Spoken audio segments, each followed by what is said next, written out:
নমস্কার বন্ধুরা, আমি দেবলীনা চলে এসেছি গণিত তোমার হাতের মুঠোয়। আজকের আমাদের বিষয় হলো সরল সুদ কষা। সবার প্রথমেই বলে রাখি, আমাদের জানতে হবে সুদ কি। দেখো, সুদ কি জিনিস সেটি জানার জন্য আমি তোমাদের একটি গল্প বলি। ধরো, আমি কারোর কাছ থেকে 100 টাকা মতো ধার নিলাম, ঠিক আছে? এবার কি হলো, আমাকে তো কিছু সময়ের জন্য ধার নিয়েছি, আমাকে তো তাকে কিছু সময় পরে ফেরত দিতে হবে সেই টাকা।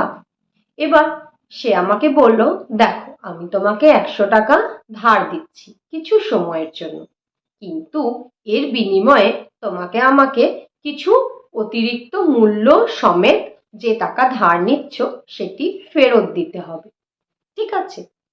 তো ধরো আমি তার কাছ থেকে 100 টাকা ধার নিয়েছি 1 বছরের জন্য, 1 বছর সময় চেয়েছি।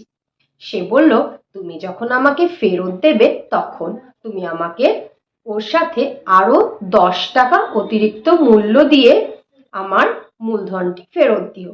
মানে তাকে আমাকে কত দিতে হলো বন্ধুরা? 110 টাকা। কারণ আমি তার কাছ থেকে ধার নিয়েছিলাম 100 টাকা, সে আমার কাছ থেকে কত অতিরিক্ত পয়সা চেয়েছে বা অতিরিক্ত মূল্য কত চেয়েছে? 10 টাকা। তাহলে আমি যে 10 টাকা বা অতিরিক্ত যে মূল্যটি আমি তাকে দিলাম, ফেরত দিলাম, সেই অতিরিক্ত মূল্যটি হলো কিনা আমার সুদ। কি বললাম তাহলে? যে অতিরিক্ত মূল্য, হ্যাঁ, সে যে টাকাটা দিয়েছিল সেই টাকাটাও ফেরত দিলাম 1 বছর পরে, আবার কিছু পরিমাণ অতিরিক্ত মূল্যও আমি তাকে ফেরত দিচ্ছি। সেই যে অতিরিক্ত মূল্য যেটা আমি তাকে ফেরত দিলাম, সেই অতিরিক্ত মূল্যটাকে আমরা বলছি সুদ, ঠিক আছে? দেখো, তোমাদের আমি দেখাই। ধরো এটি আমি, ঠিক আছে, আমি, আর এটি আমি যার কাছ থেকে ধার নিচ্ছি আমার বন্ধু, সেই মানুষ, ঠিক আছে? এবার আমি তার কাছ থেকে 100 টাকা ধার নিলাম, ঠিক আছে? এবার সে আমার কাছ থেকে কত টাকা সুদ চেয়েছে? সে আমার কাছ থেকে 10 টাকা অতিরিক্ত মূল্য বা সুদ চেয়েছে, ঠিক আছে? আমি যখন তাকে ঘুরে দেব তখন আমি তাকে কত টাকা দেব? তখন আমাকে তাকে 100 টাকা আর 10 টাকা দুটোই ঘুরে দিতে হবে, ঠিক আছে? 100 টাকাও দেব এবং 10 টাকাও দেব, মানে টোটাল আমি 110 টাকা দেব, ঠিক আছে? মোট 110 টাকা আমি তাকে দেব। এবার এই 110 টাকার মধ্যে যে 10 টাকা অতিরিক্ত মূল্য আছে, এটিকেই আমরা কি বলছি? সুদ, তাই তো? এই 10 টাকা যে অতিরিক্ত মূল্য আছে এটিকেই আমরা বলছি সুদ। দেখো, যদি এই 100 টাকাটাকে আমরা মূলধন হিসেবে ধরি, ঠিক আছে? মূলধন হিসেবে আমরা 100 টাকাকে ধরলাম। সুদ আমরা কি দেখতে পাচ্ছি? অতিরিক্ত বা মূল্য বা সুদ কি হলো? 10 টাকা, ঠিক আছে বন্ধুরা? আর আমাদের কি হয়েছে? তাহলে এই যে 100 টাকা প্লাস 10 টাকা, 110 টাকা, এটা কি হয়ে গেল? সুদ প্লাস আসল, ঠিক আছে? কেন আসল? কেন? কারণ এই টাকাটা আমরা ধার নিয়েছিলাম, এটাই তো আমার আসল টাকা, তাই না? এটাকে আমরা মূলধনও বলতে পারি বা আসলও বলতে পারি। তাহলে এটা আমার কি হয়ে যাচ্ছে? আসল, আর এটা হচ্ছে সুদ, তাই তো? তাহলে এটিকে আমরা একসাথে সুদ আসলও বলতে পারি বা সবৃদ্ধিমূলও বলতে পারি, ঠিক আছে? কারণ আমি তাকে এই টাকাটা ঘুরে দিচ্ছি। তাহলে এটিকে আমার কি বলা যেতে পারে? সুদ আসল বা সবৃদ্ধি মূল, ঠিক আছে? এটিকে আমরা কি বলবো? সবৃদ্ধি মূল। আচ্ছা, এবার দেখো, আমরা কিছু সময়ের জন্য নিয়েছিলাম, তাহলে সেই সময়টা কত ছিল? 1 বছর, তাই না? তাহলে 1 বছর আমার কি হয়ে গেল? সময়, তাই তো? আচ্ছা, এবার দেখো বন্ধুরা, আমি কত টাকা সুদ দিয়েছি? 10 টাকা সুদ দিয়েছি, তাই তো? আমি 10 টাকা সুদ দিয়েছি। কত টাকা ধার নেওয়ার জন্য আমি 10 টাকা দিয়েছি বন্ধুরা? আমি 100 টাকা ধার নেওয়ার জন্য আমি 10 টাকা সুদ দিয়েছি, তাই তো? তাহলে এটি ভগ্নাংশ হয়ে গেল 10/100। আচ্ছা, 1 বছরের জন্য, তাই তো? তাহলে আমি যদি চাই যে আমি কত শতাংশ হারে সুদ দিয়েছি, তাই তো? আমি কত শতাংশ হারে সুদ দিয়েছি, তাহলে আমি কি করব? দেখো, 10 টাকা সুদ দিয়েছি 100 টাকার জন্য। এবার আমি এর মানে কত হারে সুদ দিয়েছি সেটি বের করার জন্য কি করব? 100 দিয়ে গুণ করে দেবো, কারণ এখানে আমি শতকরা হারটা দেখতে চাই, তাই তো? তাহলে আমার কি হলো বন্ধুরা? 100 কেটে গেল, এখানে রইল 10। তাহলে আমি কত শতাংশ সুদের হারে সুদ দিয়েছি? 10% সুদের হারে আমি সুদ দিয়েছি, তাই তো? তাহলে এখানে আমার সুদের হার কত হলো? আমার এখানে সুদের হার হলো 1 বছরে, যেহেতু আমার সময় ছিল 1 বছর, তাই এখানে আমার সুদের হার হলো 10%। ঠিক আছে? আশা করি তোমরা বুঝতে পেরেছো। দেখে নাও। দেখো, আমরা যখন সরল সুদ কষার অঙ্ক করব, তার আগে আমাদেরকে শতকরা কি জিনিস এর ব্যাপারে একটু ধারণা আমাদের দরকার। আশা করি শতকরা সম্পর্কে ধারণা তোমাদের সবার আছে, তাও একটুখানি আমি বলে রাখি তোমাদের। ঠিক আছে? শতকরা, দেখো, শতকরা এর প্রতীক কি হয়? শতকরা এর প্রতীক হলো এটি, তাই তো? শতকরা, বা আমরা এটাকে কি বলে থাকি? পার্সেন্টেজ, তাই তো? আমরা এটাকে পার্সেন্টেজও বলে থাকি, তাই না? তো এটির মানে কি হয়? দেখো, এটা তো হয়ে গেল প্রতীক বা সিম্বল। শতকরা মানে আমরা কি বলছি? পার্সেন্টেজ, তাই তো? মানে কি হলো? প্রতিশত, তাই তো? প্রতিশত, তাই না? মানে কি হচ্ছে? প্রতি 100-তে, তাই তো? শত মানে কি বন্ধুরা? 100, তাই তো? তাহলে কি হলো? প্রতি 100-তে, মানে হয়ে যাচ্ছে 1/100, মানে প্রতি 100-তে 1, তাই তো? প্রতিশত। তাহলে কি হলো? এটি আমাদের পার্সেন্টেজ বা শতকরার হার বোঝায়, তাই তো? আচ্ছা, ধরো আমি যদি তোমাদেরকে বলি এক্স পার্সেন্টেজ, তাই না? কি বললাম? X percentage. তাহলে এটি কি হবে? x/100, তাই তো? মানে x/100। যদি বলে দিই বন্ধুরা y পার্সেন্টেজ, তাই না, তখন কি হবে? y/100। ঠিক এটিকে যদি আবার আমি বলি 5% বা 5%, কিভাবে লিখবো?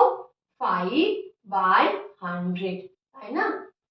আবার এটিকে আমি কাটও করতে পারি, 20×5=100, তাই আমি এটাকে কাট করে 1/20ও লিখতে পারি। কিন্তু আমার মেন উদ্দেশ্য কি ছিল? 5% মানে 5/100। আবার দেখো বন্ধুরা, আমি যদি বলি 20% বা 20%, কি হয়ে যাবে? 20/100, তাই তো? আশা করি তোমরা সবাই বুঝতে পেরেছো। চলো এবার আমরা সরল সুদ কষার অঙ্ক শুরু করব।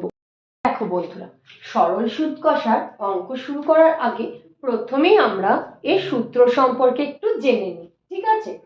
ধরো, যদি আমি পি টাকা ধার করি, আমি পি টাকা ধার করেছি, তাহলে সেই পি টাকাটা আমাদের কাছে কি হয়ে গেল? আসল, তাই তো? এটিকে আমরা কি বলবো? আসল বা মূলধন, তাই তো? আসল বা মূলধন, কেমন? আচ্ছা, আমি পি টাকা টি সময়ের জন্য ধার করেছি, তাহলে টি এখানে কি হয়ে গেল? সময়। ঠিক আছে বন্ধুরা? আচ্ছা, এবার দেখে নেব আমি কত শতাংশ সুদের হারে আমি ধার করেছি পি টাকা। তাহলে মনে করে নিলাম আমি 8% সুদের হারে, প্রতি বছর 8% সুদের হারে এখানে সুদের হার যখনই বলছি এখানে কিন্তু আমাকে প্রতি বছর এই কথাটা ইউজ করতে হবে, ঠিক আছে? তাহলে আমি কি দেখতে পাচ্ছি, প্রতি বছর 8% সুদের হারে আমি পি টাকা ধার করেছি টি সময়ের জন্য, ঠিক আছে? সুদের হার প্রতি বছরে, ঠিক আছে? আচ্ছা, এবার আমি এর থেকে সরল সুদের মান বের করে নেব। তাহলে আমি এখানে কি লিখব, সরল সুদ, তাই তো? তাহলে সরল সুদ আমাদের কি হয়ে গেল, পি গুণ আর গুণ টি বাই 100, তাই তো? দেখো, আচ্ছা, এটিকে আমরা আরেকভাবেও লিখতে পারি, যেহেতু সরল সুদকে ইংলিশে বলা হয় সিম্পল ইন্টারেস্ট, তাই আমরা এটিকে SI is equal to P R T by 100 হিসেবেও লিখতে পারি, ঠিক আছে? দেখো, সরল সুদ কথাটাতেই আমাদের কি আছে, সরল, তাই না? সরল মানে কি হয়ে গেল, একদমই সরল। সরল সুদ, সুদ কত প্রকারের হয়? সুদ হয় প্রধানত দুই প্রকারের, তাই তো? যার মধ্যে একটি হলো গিয়ে সরল সুদ, অপরটি হলো জটিল সুদ বা চক্রবৃদ্ধি সুদ, ঠিক আছে? দেখো, যদিও আমাদের আজকের বিষয় সরল সুদ কষা, তাও আমার মনে হয় আমরা যদি সুদের ব্যাপারে জেনে রাখি এতে আমাদের ভালো হবে। সুদ কত প্রকারের হয়? দেখো, সুদ হলো মূলত দুই প্রকারের।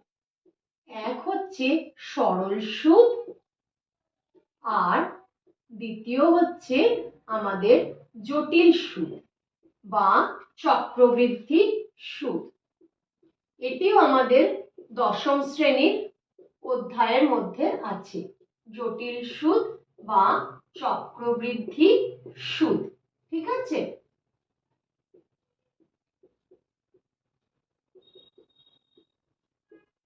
এবার দেখো, সরল সুদ কথাটি শুনেই আমরা বুঝতে পারছি সরল বা সোজাসাপটা। সরল সুদ কি হয়, প্রতি বছর সমান থাকে। প্রথম বছরের পরেও যা থাকে সুদ, দ্বিতীয় বছরের পরেও তাই থাকে, আবার তৃতীয় বছরের পরেও তাই থাকে। আবার ঠিক 10 বছর পরেও কিন্তু প্রথম বছরের পরে যে সুদ ছিল ঠিক সেই সুদই থাকে, যদি সুদের হার সমান থাকে, ঠিক আছে? তো কিন্তু সেখানে জটিল সুদের ক্ষেত্রে কি হয়, জটিল কথাটা শুনেই বুঝতে পারছি জটিল, বা এখানে দেখো আছে বন্ধুরা চক্রবৃদ্ধি। কি হয়ে যায়, জটিল সুদের ক্ষেত্রে কিন্তু প্রতি বছর সুদের পরিমাণ যে থাকে সেটি পরিবর্তন হয়ে যায়। সুদের হার সমান থাকলেও সুদের পরিমাণ কিন্তু পরিবর্তন হয়ে যায়, ঠিক আছে? দেখো, সরল সুদের ক্ষেত্রে কি হয়, সরল সুদের ক্ষেত্রে এটি তোমার মূলধনের ওপর নির্ভর, ঠিক আছে? সরল সুদ যেটা হয় এটি প্রতি বছরই তোমার মূলধন যা থাকে তার উপরেই নির্ভর করে হয়ে যায়, ঠিক আছে? সরল সুদ। কিন্তু জটিল সুদে কি হয়, জটিল সুদে কিন্তু শুধুমাত্র যে মূলধনের ওপর নির্ভর করে তা নয়। জটিল সুদের ক্ষেত্রে মূলধনের উপর তো নির্ভর করেই, তার সাথে সাথে তার যে সুদ আছে সেই সুদের উপরেও নির্ভর করে। প্রতি বছর সুদ কি হয়, এখানে আস্তে আস্তে বাড়তে থাকে, তাই তো? জটিল সুদের ক্ষেত্রে তাই জন্য কি হলো, এখানে শুধুমাত্র যে মূলধনের উপর নির্ভরশীল তা নয়, এর সাথে সাথে সুদের উপরেও নির্ভর করে, সুদের উপরেও কিন্তু নির্ভর করে, ঠিক আছে? চলো, এবার আমরা কি করব, এবার আমরা সরল সুদের কিছু অঙ্ক করে নিই। দেখো বন্ধুরা, আমি এখন দশম শ্রেণীর গণিত প্রকাশ যে বইটি আছে তার কোষে দেখি 2 46 নম্বর পৃষ্ঠা, কষে দেখি 2 এর প্রথম অঙ্কটি এবার কষে দেব। দেখো, তোমাদের কাছে এই বইটি থাকলে তোমরা দেখতে পাবে এখানে কি লেখা আছে। দুই বন্ধু একসঙ্গে একটি ছোট ব্যবসা চালাবার জন্য বার্ষিক 12% সরল সুদের হারে একটি ব্যাংক থেকে 15,000 টাকা ধার নিলেন। ঠিক আছে, তাহলে প্রথমেই আমাদের কি দেখতে হবে? কোনো অঙ্ক করার পূর্বে আমরা কি দেখব? সেই অঙ্কটিতে কোন কোন মান প্রদত্ত আছে আর আমাদেরকে কি খুঁজে বের করতে হবে। সর্বপ্রথম কাজ আমাদের এটাই। তো আমি এখানে দেখতে পাচ্ছি এখানে দেয়া রয়েছে বার্ষিক 12% সরল সুদের হার একটি ব্যাংক থেকে 15,000 টাকা ধার নিলেন। তাহলে এখানে সুদের হার কত হলো? 12%। আচ্ছা, কত টাকা ধার নিয়েছেন? 15,000 টাকা। মানে এখানে মূলধন কত হলো বন্ধুরা? 15,000 টাকা। 4 বছর পরে ওই টাকার জন্য তাদের কত সুদ দিতে হবে? তাহলে এখানে কত সময় দেওয়া হয়েছে আমাদের? 4 বছর, তাই তো? তাহলে দেখো, প্রথমেই আমরা এখানে লিখে নেব প্রদত্ত। প্রদত্ত বলে লিখে একটি কমা দেব। কি কি প্রদত্ত? মূলধন প্রদত্ত, তাই তো? মূলধন বা আসল, তাই না? মূলধন বা আসল। তাহলে আমাদের কি হলো? কত টাকা দিয়েছে আসল? 15,000 টাকা, তাই তো? 15,000 টাকা। আচ্ছা, আমাদের সময় কত দেয়া হয়েছে বন্ধুরা? সময় দেয়া হয়েছে 4 বছর। আচ্ছা, এবার আমাদের কাছে আর কি প্রদত্ত আছে? সুদের হার, বার্ষিক সুদের হার কত শতাংশ? 12%।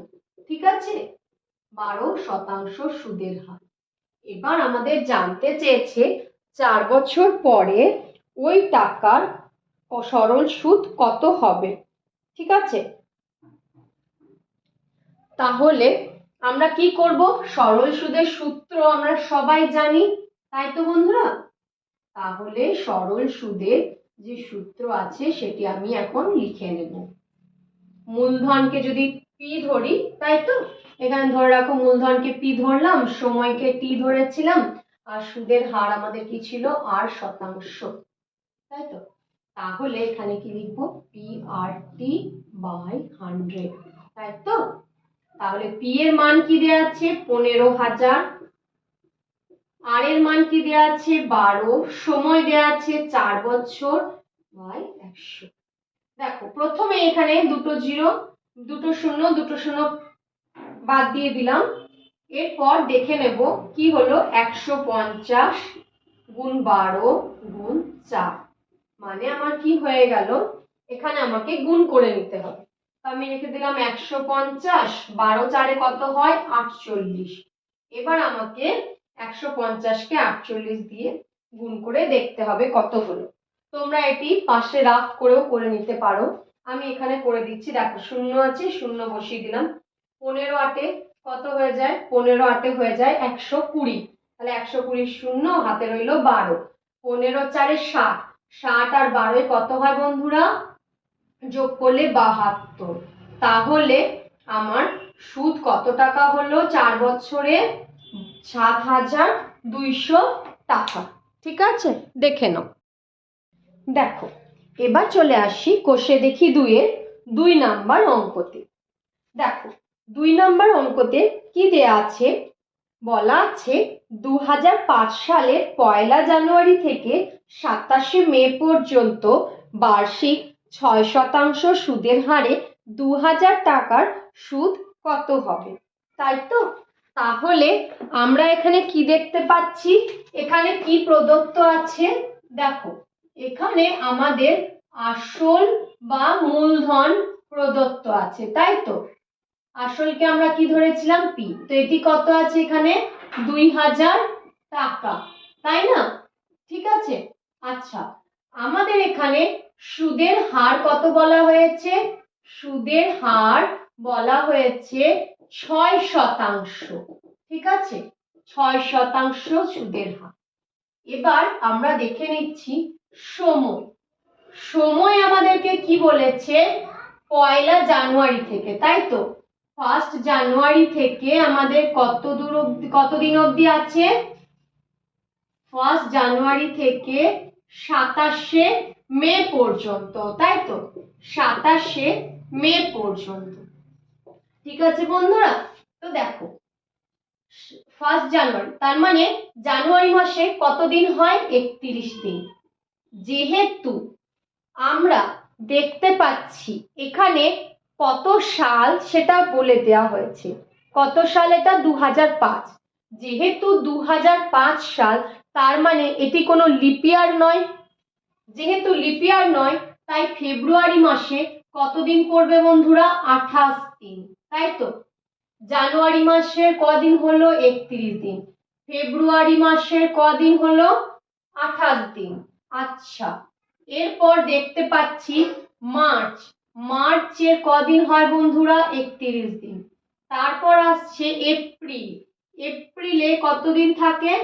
এপ্রিলে 30 দিন। আচ্ছা, এবার হলো গিয়ে মে মাস। তো এখানে আমরা কি দেখতে পাচ্ছি? বলেছে 1 জানুয়ারি থেকে 27শে মে পর্যন্ত। তার মানে কি হচ্ছে? দেখো, মে মাসের 27 তারিখে আমরা টাকাটা তুলে নিচ্ছি, তখন কি দেখবো? সুদ কত আসছে। তার মানে যেই দিন আমরা তুলে নিচ্ছি সেই দিনটাকে আমাদেরকে বাদ দিতে হবে। তার মানে ঠিক তার আগের দিন পর্যন্ত আমরা সুদ হিসাব করব, তাই তো? তাহলে আমরা মে মাসে এখানে কতদিন অবধি নেব? 26 দিন অবধি। কারণ 27 তারিখে কি হচ্ছে? আমরা তুলে নিচ্ছি। দেখো, জানুয়ারি মাসে তাহলে 31 দিন, ফেব্রুয়ারি মাসের 28 দিন, মার্চের 31 দিন, এপ্রিলের 30 দিন, মে 26 দিন। ঠিক আছে, তাহলে আমরা কতদিন দেখতে পাচ্ছি এখানে? দেখো 31 কথা আছে, 31, তাহলে কি হলো? 31 হয়ে গেল 62, প্লাস এখানে রয়েছে 28, প্লাস 30, প্লাস হয়ে গেল 26। তার মানে দিন হলো 8 আর 2 এ 10 এর শূন্য, হাতে 1, এখানে কত হয়ে গেল? 90, প্লাস 30 প্লাস 26, মানে কত হচ্ছে? 90 আর 30 120, 120 আর 26 কত হয়ে যায় বন্ধুরা? 146 দিন। ঠিক আছে, 146 দিন।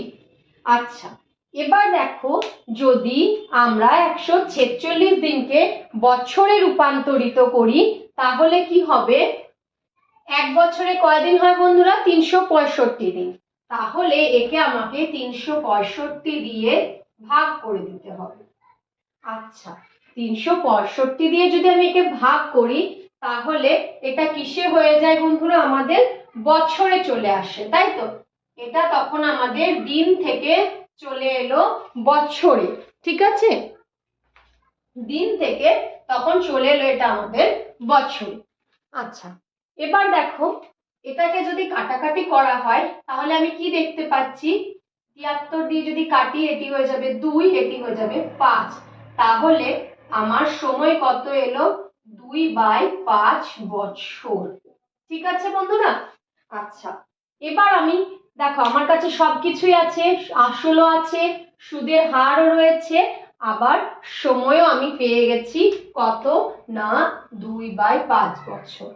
এবার আমি সরল সুদ বের করতে পারি। তাহলে আমার সরল সুদ কত হবে চলো দেখে নিই। তাহলে সরল সুদের সূত্র আমরা কি পড়েছিলাম? P/100, তাই তো? দেখো, তাহলে কি হলো? P হলো 2000, R হলো 6, T হলো 2/5, আর এখানে 100 ছিল, করে দিয়েছি। দেখো, 100 দুটো শূন্য, 2000 দুটো শূন্য ক্যান্সেল হয়ে গেল। আচ্ছা, এবার 5 আছে, 5 কে 20 দিয়ে কাটলে কত হয়? 4 হয়, তাই তো? আচ্ছা, এবার দেখি তাহলে 4 গুণ 6 গুণ 2, তাই তো? তাহলে এটি আমাদের কত হলো? 4 6 24, 2 এ 48, তাই তো? তাহলে আমাদের সরল সুদ কত হলো এখানে? আমরা দেখতে পাচ্ছি 48 টাকা। আমাদের সরল সুদ তাহলে কত হয়ে গেল বন্ধুরা? 48 টাকা। আশা করি তোমরা বুঝতে পেরেছো, তাই তো? দেখো, এবার চলে যাই আমরা পরের অঙ্কতে। 3 নাম্বার কি লেখা আছে? আমরা দেখতে পাচ্ছি এখানে বলা আছে বার্ষিক 8.1 সরল সুদে 960 টাকার 1 বছর 3 মাসের সবৃদ্ধি মূল কত হবে তা নির্ণয় করি, তাই তো? তাহলে দেখো, এখানে আমরা কি দেখতে পাচ্ছি? সুদের হার কি প্রদত্ত আছে আমাদের? সুদের হার, তাই তো? সুদের হার কত দেয়া আছে বন্ধুরা? সুদের হারকে আমরা কি দিয়ে প্রকাশ করি? আর দিয়ে, তাই তো? আর শতাংশ ইজ ইকুয়ালস টু 8.1 আচ্ছা, এটিকে আমরা ভগ্নাংশে করে নেব, মিশ্র ভগ্নাংশে আছে, ভগ্নাংশে করে নেব। তাহলে কি হলো? 3 3 8 24, 1 25, তাহলে হয়ে গেল 25/3। এতে আমাদের ক্যালকুলেশনে সুবিধা হবে। আচ্ছা, এরপর দেখো কি প্রদত্ত আছে? 960 টাকা, তাই তো? 960 টাকা, তাহলে কি হলো? 960 টাকা হয়ে গেল মূলধন, তাই তো? মূলধন কত? 960 টাকা, তাই না? মূলধন হলো 960 টাকা। আচ্ছা, সময় কত দেয়া আছে? 1 বছর 3 মাস। দেখো, সময় দেয়া আছে 1 বছর 3 মাস, তাই তো? আচ্ছা, সময় হলো গিয়ে 1 বছর 3 মাস। তো এই মাসটাকে যদি আমরা বছরে পরিবর্তন করি তাহলে কি হবে? যেহেতু আমরা জানি 1 বছরে 12 মাস হয়, তাহলে এখানে 1 বছরের জন্য 1 লিখে রাখলাম, প্লাস কি লিখবো? 3/12, কারণ এটাকে 12 দিয়ে ভাগ করলাম কেন? কারণ এটাকে পুরোটাকে আমরা বছরে পরিবর্তন করতে চাইছি, তাই তো বন্ধুরা? ঠিক আছে, তাহলে কি হয়ে গেল? 12 যদি এখানে লসাগু হয়ে যায়, 12 1 12 প্লাস 3, তাহলে হয়ে গেল 12 আর 3 15/12 বছর। মানে এটাকে আমরা এভাবেও করতে পারি কাটাকাটি, 3 5 15, 3 4 12, তাহলে হয়ে গেল 5/4 বছর। ঠিক আছে, তাহলে আমাদের সময় কত হলো বন্ধুরা? এখানে লিখে নেব 5/4 বছর। আচ্ছা, এবার আমাদেরকে কি বলা হয়েছে এখানে? এখানে আমাদের সবৃদ্ধিমূল খুঁজে বার করতে বলা হয়েছে। তো সবৃদ্ধিমূল মানে আমরা কি জানি? সুদ প্লাস আসল বা মূলধন প্লাস সুদ। তাহলে আমাদেরকে তো সুদটা খুঁজে বের করে নিতে হবে, তাই না? তাহলে চলো আমরা প্রথমে সুদ বের করে নিই, ঠিক আছে? সরল সুদ। আচ্ছা, তাহলে আমাদের সরল সুদ কি হবে বন্ধুরা? PRT/100, ঠিক আছে? আচ্ছা, এখান থেকে আমরা দেখতে পাচ্ছি পি এর মান কত দেয়া আছে? পি এর মান হলো 960। আচ্ছা, আর আর হয়ে গেছে 25/3। আচ্ছা, সময় হয়ে গেছে 5/4 বছর, আর যেহেতু নিচে 100 ছিল তাই আমরা 100 বসিয়ে দিচ্ছি। আচ্ছা, এবার আমরা দেখে নেব, দেখো এখানে একটি শূন্য একটি শূন্য কেটে গেল। এবার দেখতে পাচ্ছি কি আছে? এখানে 5 আছে, 5 দিয়ে 10কে 2 বার কাটা যায়, ঠিক আছে? আচ্ছা, এবার যদি আমি বলি 2 দিয়ে 96কে কাট করব, তাহলে কত হয়ে যাবে? এখানে 48। এই 48কে যদি 3 দিয়ে কাটি তাহলে কত হয়ে যায়? 16, তাই তো? 16 3 48। আবার এই 4 দিয়ে 16কে কাটলে 4 4 16। তাহলে আমি কি দেখতে পাচ্ছি? নিচে আর কিছু বেঁচে নেই বা পড়ে নেই, তাহলে উপরে কি রয়েছে? লবে, লবে আছে 4 গুণ 25, ঠিক আছে? তাহলে 4 গুণ 25 আমাদের কি হলো? 100, 25 চারে 100, তাই তো? তাহলে সুদ কত হলো আমাদের? 100 টাকা, তাই তো? এবার দেখে নেব, বলেছে আমাদের স্ববৃদ্ধি মূল, তাই তো? তাহলে স্ববৃদ্ধি মূল মানে কি হয়ে যায়? সুদ প্লাস আসল, তাই তো? সুদ প্লাস আসল বা আসল প্লাস সুদ, এটাও লিখতে পারি, তাই তো? তাহলে সুদ কত টাকা হয়েছে বন্ধুরা? 100 টাকা। আসল কত? 960 টাকা। তাহলে এখানে আমরা কি পেয়ে গেলাম? 960 প্লাস 100 কত হয়? 1060 টাকা। ঠিক আছে, 1060 টাকা। তাহলে আমাদের কত হলো? স্ববৃদ্ধি মূল আমরা দেখতে পাচ্ছি 1060 টাকা।